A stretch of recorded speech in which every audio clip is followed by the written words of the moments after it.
The Intergalactic Peace Summit on Europa Station wasn't supposed to have music. The station's designers had prioritized function over aesthetics, creating stark metallic hallways that carried sound in unpredictable ways. Yet here was Lyra Chen, her fingers dancing across her portable synthesizer in the empty observation deck, feeling the vibrations through her bones. Born deaf, Lyra had learned to experience music through touch and visualization. Her synthesizer connected to neural implants that transformed sound into colors and sensations, allowing her to compose pieces that hearing audiences described as hauntingly beautiful. She'd been invited to Europa Station as part of Earth's cultural exchange program, though many questioned the logic of sending a deaf musician to represent humanity. The station shuddered, nearly knocking Lyra off her feet. Through the massive window, she watched as an alien vessel docked, its crystalline structure refracting Jupiter's light into rainbow patterns across the deck. Her neural implants registered unusual frequencies emanating from the ship, creating swirling patterns of purple and gold in her mind's eye. The Mirkari delegation had arrived. Known for their telepathic abilities and mysterious culture, the Mirkari were crucial to maintaining peace in this sector of space. Their ambassador, Xari, was renowned for mediating conflicts between species that couldn't even agree on the definition of consciousness. Lyra packed up her synthesizer, but paused when she noticed a tall figure in the doorway. The Mirkari before her had iridescent scales that shifted colors like oil on water, and 4 arms that moved with liquid grace. But it was their eyes that captured Lyra's attention, solid black orbs that seemed to contain entire galaxies. "Your music," Xari spoke, their thoughts manifesting as text through Lyra's neural interface. "It reaches beyond sound." Lyra's hands moved instinctively in sign language before she remembered to type her response on her communicator. "I don't actually hear it. I feel it." "Fascinating." Xari approached, their scales rippling with curious patterns. "Among my people, music is thought, emotion, and energy combined. We have never encountered a species that experiences it quite like you do." The station shuddered again, more violently this time. Emergency lights flashed, and Lyra felt the vibrations of multiple ships docking. Through the window, she saw vessels from the Drachnid Empire, the aggressive species whose recent expansions had brought the sector to the brink of war. Xari's scales darkened. They were not supposed to arrive for another rotation. Their early presence suggests. They trailed off, their thought-speech tinged with concern. Lyra felt a strange resonance through her synthesizer, a pattern that matched the frequencies she detected from the Mirkari ship. Without thinking, she placed her hands on the keys and began to play, translating the alien harmonies into something her instrument could reproduce. Xari's eyes widened. "You can sense our ship's resonance matrix?" "Impossible. Unless..." They extended one of their 4 hands, holding it above Lyra's synthesizer. The frequencies shifted, creating new patterns that Lyra instinctively matched. "Your inability to hear has opened other pathways," Xari observed. "You perceive vibrations that most humans cannot, including the quantum harmonics we use for ship-to-ship communication." Lyra's fingers continued moving, weaving the alien frequencies into a complex melody. Through her neural implants, she watched as patterns of energy danced between her synthesizer and Xari's outstretched hand. "The Drachnid delegation approaches," Xari said. "They believe they can force concessions through intimidation. But perhaps..." Their scales shifted to a thoughtful blue. "Perhaps there is another way. Would you be willing to assist me, Lyra Chen? Your unique perception might be exactly what we need." Before Lyra could respond, the observation deck's door slid open. 3 Drachnid warriors entered, their cybernetic armor humming with barely contained energy. Behind them came their ambassador, Vertak, whose reputation for aggressive negotiation had earned him the nickname, the Dealbreaker. Xari's scales rippled with determination. "Trust your instincts," they transmitted to Lyra. "Play what you feel." As Vertak began his intimidating approach, Lyra placed her hands on the synthesizer once more. She didn't know if music could prevent a war, but as the frequencies of 3 different species converged in that room, she understood that she was about to find out. The symphony of peace was about to begin, and for once, not being able to hear might be the greatest advantage of all. The observation deck had become an unlikely concert hall. Lyra's fingers moved across her synthesizer with practiced precision as she translated the quantum harmonics surrounding her into something tangible. The Drachnid delegation's cybernetic armor hummed at frequencies that painted harsh reds and oranges in her mind, while Xari's natural resonance created soothing waves of blue and purple. Vertak, the Drachnid ambassador, stopped his advance. His cybernetic eye whirred as it analyzed the unusual frequencies emanating from Lyra's instrument. "What trickery is this?" he demanded, his translator rendering his growl into sharp text across Lyra's neural interface. "Not trickery," Xari responded, their scales shifting through calming patterns. "This human has a unique gift. She can perceive and translate the quantum harmonics that our species use for deep space communication." Lyra continued playing, focusing on the intersection of frequencies between the Drachnid armor and the Mirkari biological resonance. Through her neural implants, she watched as the conflicting patterns began to align, creating new harmonies that hadn't existed before. Vertak's cybernetic components responded unconsciously to the harmonics, their aggressive red glow softening to amber. "Impossible," he muttered, but there was uncertainty in his posture now. "Our quantum frequencies are encrypted. No primitive human technology could." "She isn't using technology alone," Xari interrupted, their thought-speech gentle but firm. "Her natural inability to hear has allowed her brain to develop extraordinary sensitivity to vibrations. What you're experiencing isn't decryption, it's translation. She's creating a bridge between our species' fundamental frequencies." The Drachnid warriors behind Vertak shifted uncomfortably as their armor continued responding to Lyra's harmonics.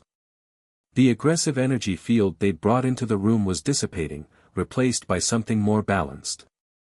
Lyra's fingers found a new pattern, one that combined the strength of Drachnid frequencies with the fluidity of Mirkari resonance. Through her neural interface, she watched as colors and energies danced together in ways she'd never seen before. "Your species prides itself on power," Xari said to Vertak, extending 2 of their hands in a gesture of openness. "But consider what we're witnessing. This human, whom you would consider disabled by your standards, has found a way to harmonize frequencies that our greatest scientists believed were incompatible. There is power in that too." Vertak's cybernetic eye focused on Lyra's hands as they moved across the synthesizer. "Our armor," he said slowly, "it's responding to the harmonics. Synchronizing. This shouldn't be possible without our encryption keys." "Perhaps," Xari suggested, their scales shimmering with hope, "this is evidence that our species aren't as incompatible as we believed. The frequencies that power your weapons can be transformed into something that creates rather than destroys." The tension in the room had transformed into something else: curiosity, possibility, potential. Vertak turned to his warriors, their armor now pulsing in sync with Lyra's composition. "Stand down," he ordered, and the warriors relaxed their aggressive stances. "Your demonstration is compelling," Vertak admitted. "If a human who cannot hear can find harmony between our quantum frequencies, perhaps there are other assumptions we should reconsider." Xari's scales rippled with approval. "The Peace Summit begins in 12 hours. Instead of threats and ultimatums, might I suggest we explore what other harmonies we might discover?" Vertak's cybernetic eye whirred one final time, then settled into the same calm amber as his armor. "Agreed. But first." He turned to Lyra. "I would know more about how she does this. Our scientists would be very interested in her perception of quantum harmonics." Lyra's hands stilled on the synthesizer. Through her neural interface, she typed, "Music isn't about domination or submission. It's about finding the places where different frequencies can work together to create something new. Maybe peace works the same way." Xari translated her words for Vertak, adding, Sometimes the greatest insights come from those who experience the universe differently than we do. As the Drachnid delegation departed, their armor still humming in harmony with the lingering frequencies, Xari turned to Lyra. "You've given us more than a musical performance. You've given us a new way to approach peace." Lyra smiled, her hands moving to sign before she remembered to type, "I just played what I felt." The harmonies were already there, they just needed someone to help everyone else perceive them. But as she packed up her synthesizer, Lyra couldn't shake the feeling that this was just the beginning. The frequencies she'd discovered, the bridges she'd built between species, they hinted at possibilities that went far beyond music. The question was, were the various species of the galaxy ready to hear what those frequencies had to tell them? Not everyone appreciated the harmony Lyra had discovered. As news of the impromptu concert spread through Europa Station, both human and alien factions raised concerns about the unprecedented breakthrough in quantum frequency manipulation. Admiral Chen, Lyra's aunt and Earth's military representative, stormed into her quarters without warning. "Do you have any idea what you've done?" The neural interface translated her aunt's sharp words into aggressive red text. "You've exposed Earth's quantum encryption vulnerabilities to two of the most powerful species in the sector." Lyra set down the frequency analysis she'd been working on with Xari. "I didn't decrypt anything," she typed back. "I translated frequencies into music. There's a difference." "Tell that to Earth's Security Council," her aunt replied. "They're calling for your immediate recall. The Drachnid Empire's quantum frequencies are the backbone of their military communications. You've demonstrated that their supposedly unbreakable encryption can be bypassed by a civilian musician." Before Lyra could respond, her quarters' security system pinged. Xari stood outside, their scales churning with troubled colors. Admiral Chen's expression hardened, but she allowed them to enter. "I bring concerning news," Xari transmitted. "The Drachnid Conservative Coalition is demanding Vertak's resignation. They claim his willingness to consider peace talks after the quantum harmony demonstration shows weakness. They're sending a new ambassador, one known for his militant stance." Lyra's hands clenched. "What about the harmonies we discovered? The possibilities for communication?" "Some fear those possibilities," Xari's scales darkened to deep indigo. "The Mirkeri Council of Elders has also expressed discomfort with how freely I shared our quantum resonance knowledge with you. They believe our biological frequencies should remain secret." Admiral Chen's stern expression flickered. "So both our species are facing backlash." "Perfect." A distant explosion rocked the station. Emergency lights flashed as Europa's artificial gravity fluctuated. Through her neural implants, Lyra detected chaotic frequency patterns, Drachnid quantum signatures clashing with Mirkeri resonances. The conservative faction, Xari's thought speech came rapidly. "They're attempting to seize control of our delegation's ship. The quantum harmonies you discovered, Lyra, they're trying to weaponize them." Admiral Chen was already moving, her military training taking over. "Station security will be compromised. The Drachnid encryption codes you exposed." "I didn't expose them," Lyra interrupted, her fingers flying over her synthesizer as she booted it up. "I found a way to make them work together with other frequencies. And maybe..." She looked at her instrument with sudden inspiration, "maybe that's still our best defense." Xari's scales shifted to a questioning pattern. "What are you suggesting?" "The conservative faction is trying to use quantum frequencies as weapons," Lyra typed rapidly. "But they don't truly understand the harmonies. They're creating discord, not synthesis. We could use that against them." Another explosion rocked the station. Admiral Chen's communicator buzzed with emergency alerts. "Whatever you're planning, do it fast. Station defenses are failing." Lyra's fingers moved across her synthesizer, but this time she wasn't trying to create harmony.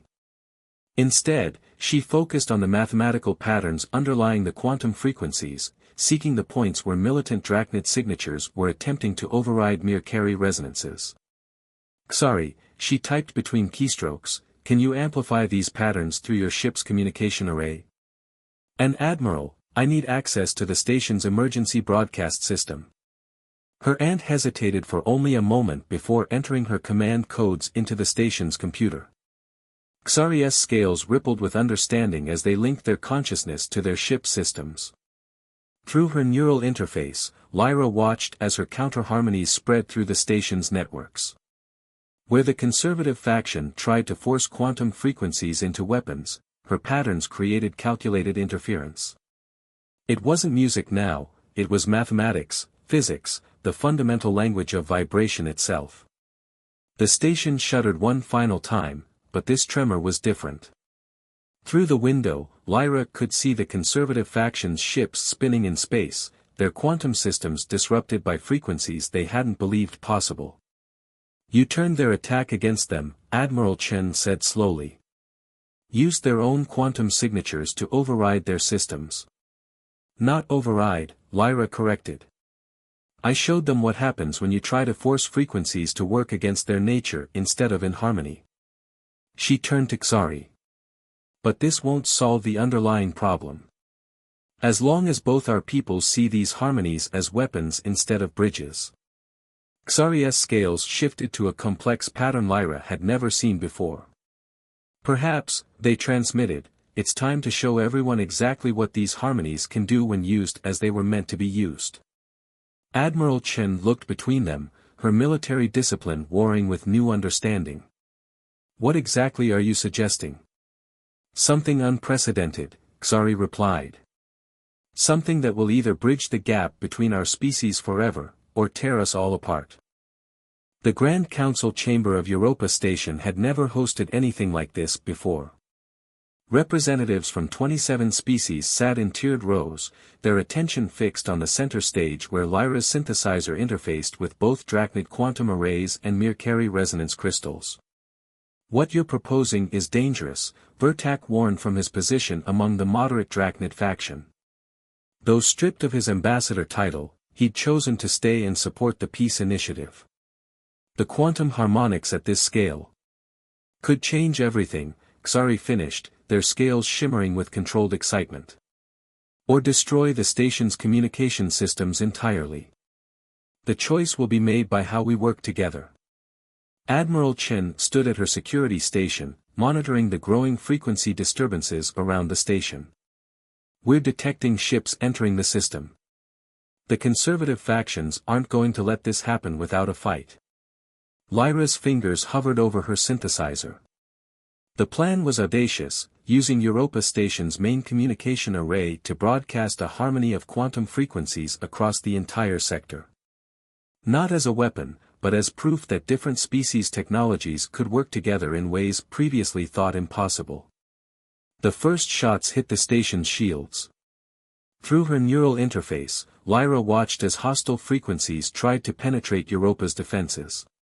She began to play, not fighting the incoming patterns but incorporating them, showing how even aggressive frequencies could be transformed into something greater. Xari's consciousness merged with their resonance crystals, adding layers of complexity to Lyra's harmony.